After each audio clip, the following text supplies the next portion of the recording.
Dinosaurs का सबसे बड़ा ढांचा रिकॉर्ड 44.6 मिलियन डॉलर में नीलाम हो गया।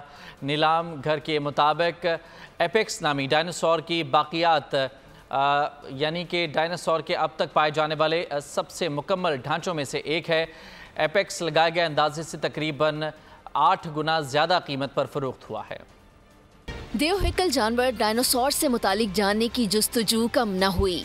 न्यूयॉर्क में डायनासोर के सबसे बड़े ढांचे की नीलामी। एपेक्स नामी ढांचा रिकॉर्ड 44.6 मिलियन डॉलर्स में फरोख्त। ढांचे के 4 से 6 मिलियन डॉलर में नीलाम होने का अंदाजा लगाया गया था। एपेक्स के लिए 6 लोगों ने बोलियां लगाईं। अमरीकी शहरी ने रिकॉर्ड बोली लगाकर ढांचा अपने नाम कर लिया। टीन नामी डायनासोर के बाकियात की नीलामी का रिकॉर्ड भी तोड़ दिया। खरीदार तहकीक के लिए एक अमरीकी इदारे को ये ढांचा देना चाहता है। 150 मिलियन साल कदीम इस डायनासोर के ढांचे की ऊंचाई 11 फीट और लंबाई 8.2 मीटर है। ढांचे को मई 2022 में कोलोराडो में दरियाफ्त किया गया था।